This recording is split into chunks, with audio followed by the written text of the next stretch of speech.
Portugal were supposed to win this in their sleep, title favorites. One of the most expensive squads on the planet, up against DR Congo, ranked 46th in the world, back at a World Cup for the first time in 52 years. This was meant to be a stroll. It was anything but. And by the final whistle, Cristiano Ronaldo was furious.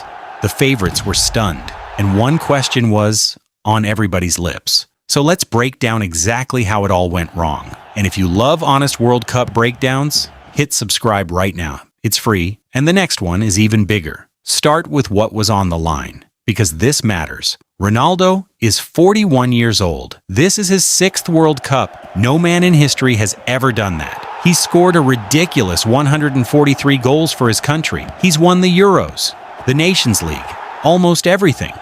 Everything except this. The World Cup is the one trophy that has always slipped through his fingers, and this is his final shot at it. The dream start?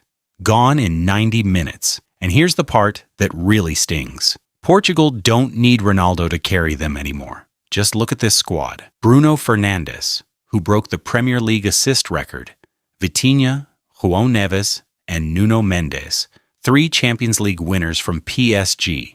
Bernardo Silva running the show. Many people call this the single best midfield at the entire World Cup, which is why the question everyone is now asking is brutal but fair. Is Ronaldo still Portugal's biggest weapon, or the man holding a better team back? So how did the 46th ranked team walk away with a point? Simple. DR Congo were braver, smarter, and more organized than anyone gave them credit for. This is their first World Cup since they were called Zaire back in 1974. They packed their defense, sat deep, and waited to pounce. Mikan with real danger up top in Cedric Bakambu and Fiston Mail. This was never the free pass everyone assumed. Here's how it unfolded. João Neves fired Portugal in front early. 1-0. Easy, right? Wrong. DR Congo refused to break. They soaked up wave after wave, and then, right before halftime, Yoane Wissa pounced and leveled it. 1-1. Game on. The second half, Portugal threw everything forward and smashed straight into a wall. No way through.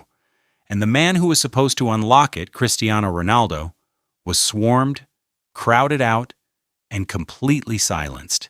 90 minutes, no answer. Final score, a shocking 1-1 draw. And that drags us right back to the big question.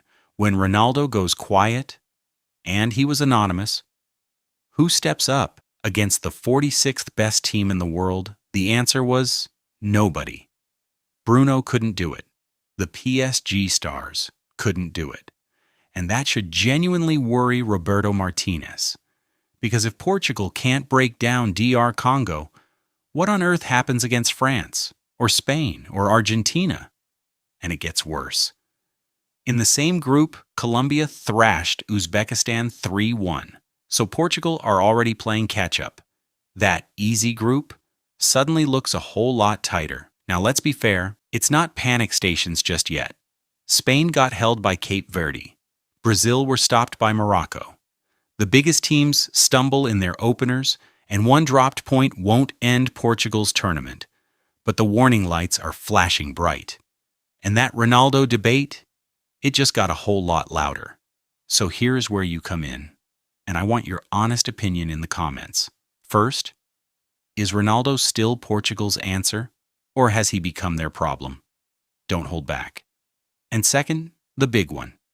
Portugal play Uzbekistan next on June 23rd. So you tell me, who wins that game? Do Portugal finally explode into life and win big? And most importantly, does Ronaldo finally find the net? Drop your scoreline and your prediction down below. I'm reading every single comment and replying to the boldest calls. If this breakdown was sharper than the so-called experts, smash that like button. Subscribe and turn on the bell. Because I'm covering every step of Ronaldo's last dance, starting with that Uzbekistan showdown. See you then.